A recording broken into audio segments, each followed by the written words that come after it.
Item ಯಾವುದೇ ಇರಲಿ try ಮಾಡಿ ಆಚಿ ಚಿಕನ್ ಮಸಾಲಾ. ಆಚಿ ಚಿಕನ್ ಮಸಾಲಾ.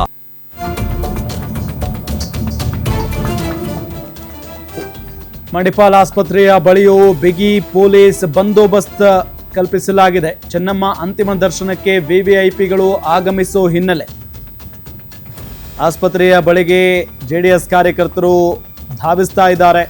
ವಿವಿಐಪಿಗಳು ಕಾರ್ಯಕರ್ತರ ಆಗಮನ ಹಿನ್ನೆಲೆ ಬಿಗಿ ಭದ್ರತೆಯನ್ನ ನೀಡಲಾಗಿದೆ.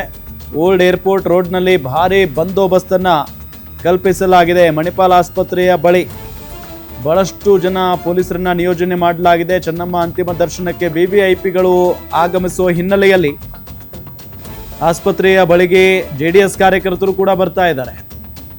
ವಿವಿಐಪಿಗಳು ಕಾರ್ಯಕರ್ತರ ಆಗಮನ ಹಿನ್ನೆಲೆ ಬಿಗಿ ಭದ್ರತೆಯನ್ನು ಅಲ್ಲಿ ಕಲ್ಪಿಸಲಾಗಿದೆ. ಸಹಜವಾಗಿ ಈ ಸಂದರ್ಭಗಳಲ್ಲಿ ಸಾಕಷ್ಟು ಜನ JDSನ ಕಾರ್ಯಕರ್ತರು ಆಗಮಿಸ್ತಾರೆ. ಜೊತೆಗೆ ಮಾಜಿ ಪ್ರಧಾನಿಗಳ ಧರ್ಮಪತ್ನಿ ಈಗ ನಮ್ಮನ್ನು ಅಗಲಿರುವಂಥ ಹಿನ್ನೆಲೆಯಲ್ಲಿ ಸಾಕಷ್ಟು ಜನ ವಿವಿಐಪಿಗಳು ಕೂಡ ಆಗಮಿಸ್ತಾರೆ. ಸೊ ಹಾಗಾಗಿ ಸುತ್ತಮುತ್ತ ಬಹಳಷ್ಟು ಬಿಗಿ ಪೊಲೀಸ್ ಬಂದೋಬಸ್ತ್ ಅಂತೂ ಇದ್ದೇ ಇರುತ್ತೆ.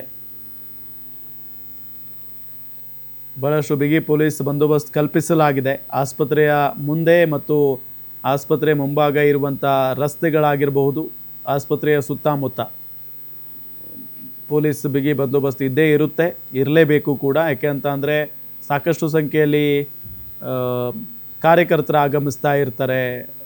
ನುಗ್ಗಲಾಗುವಂಥ ಸಾಧ್ಯತೆಯೂ ಕೂಡ ಇರುತ್ತೆ.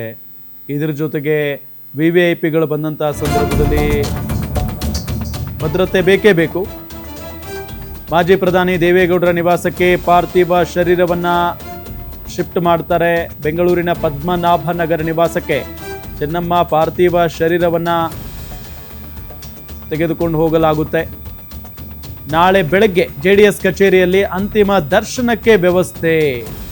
JP ಭವನದಲ್ಲಿ ಸಾರ್ವಜನಿಕರಿಗೆ ಅಂತಿಮ ದರ್ಶನಕ್ಕೆ ಅವಕಾಶ ಇರುತ್ತೆ.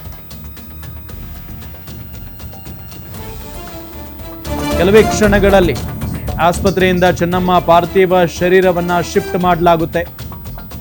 ಮಾಜಿ ಪ್ರಧಾನಿ ದೇವೇಗೌಡರ ನಿವಾಸಕ್ಕೆ ಪಾರ್ಥಿವ ಶರೀರವನ್ನು ಶಿಫ್ಟ್ ಮಾಡಲಾಗುತ್ತೆ. HD ದೇವೇಗೌಡರ ಧರ್ಮಪತ್ನಿ ಇನ್ನೂ ನೆನಪು ಮಾತ್ರ. ನೋಡಿ, ನಾಳೆ ಬೆಳಗ್ಗೆ ಇಂದ ಸಂಜೆವರೆಗೂ ಅಂತಿಮ ದರ್ಶನಕ್ಕೆ ಅವಕಾಶ ಇರುತ್ತೆ. JDSನ ಕಚೇರಿಯಲ್ಲಿ ಅವಕಾಶವನ್ನು ಮಾಡಿಕೊಡಲಾಗುತ್ತೆ, ವ್ಯವಸ್ಥೆಯನ್ನು ಮಾಡಲಾಗುತ್ತೆ. ಅಂದರೆ ಸಾಕಷ್ಟು ಸಂಖ್ಯೆಯಲ್ಲಿ ಜನ ಬರುವ ಹಿನ್ನೆಲೆಯಲ್ಲಿ ಜಾಗ ದೊಡ್ಡದಾಗಿರಲೇಬೇಕು.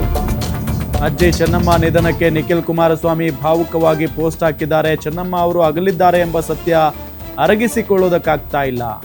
ಇಡೀ ಕುಟುಂಬಕ್ಕೆ ಮತ್ತು ನನಗೆ ತುಂಬಲಾರದ ನಷ್ಟ ತಂದಿದೆ.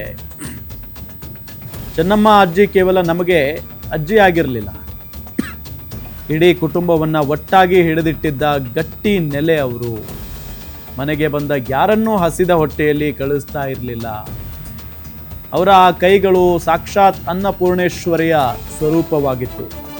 ಅವರು ಕಲಿಸಿದ ಬದುಕಿನ ಪಾಠಗಳು, ತೋರಿದ ಪ್ರೀತಿ ನನ್ನಲ್ಲಿ ಶಾಶ್ವತ.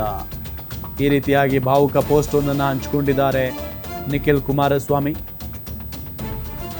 ಎಷ್ಟು ಚೆನ್ನಾಗಿ ಅಜ್ಜಿಯ ಬಗ್ಗೆ ಮಾತನಾಡಿದ್ದಾರೆ, ಪೋಸ್ಟನ್ನು ಹಂಚ್ಕೊಂಡಿದ್ದಾರೆ ಅಂತ ಅಂದರೆ ಅವರು ಅಗಲಿದ್ದಾರೆ ಅಂತ ಅರಗಿಸ್ಕೊಳ್ಳೋದಕ್ಕೂ ಕೂಡ ನಮಗಾಗ್ತಾ ಇಲ್ಲ. ಜೊತೆಗೆ ಯಾರೇ ಮನೆಗೆ ಬಂದರೂ ಕೂಡ ಅವರನ್ನು ಹಸಿವಿನಿಂದ ಕಳಿಸಿದ್ದಂತೂ ನಾವು ನೋಡೇ ಇಲ್ಲ. ಜೊತೆಗೆ ನಮ್ಮ ಇಡೀ ಕುಟುಂಬವನ್ನು ಹಿಡಿದಿಟ್ಟುಕೊಂಡವರು ಅವರು. ಆ ರೀತಿಯಾಗಿ ಪೋಸ್ಟ್ ಹಂಚ್ಕೊಂಡಿದ್ದಾರೆ ನಿಖಿಲ್ ಕುಮಾರಸ್ವಾಮಿಯವರು. ಅಜ್ಜಿಯ ಬಗ್ಗೆ ಬಹಳ ಪ್ರೀತಿ, ಒಡನಾಟ, ಅಂದರೆ ಯಾವಾಗಲೂ ಕೂಡ ಅವ್ರ ಜೊತೆಗೇ ಇರ್ತಾ ಇದ್ದಂಥವ್ರು.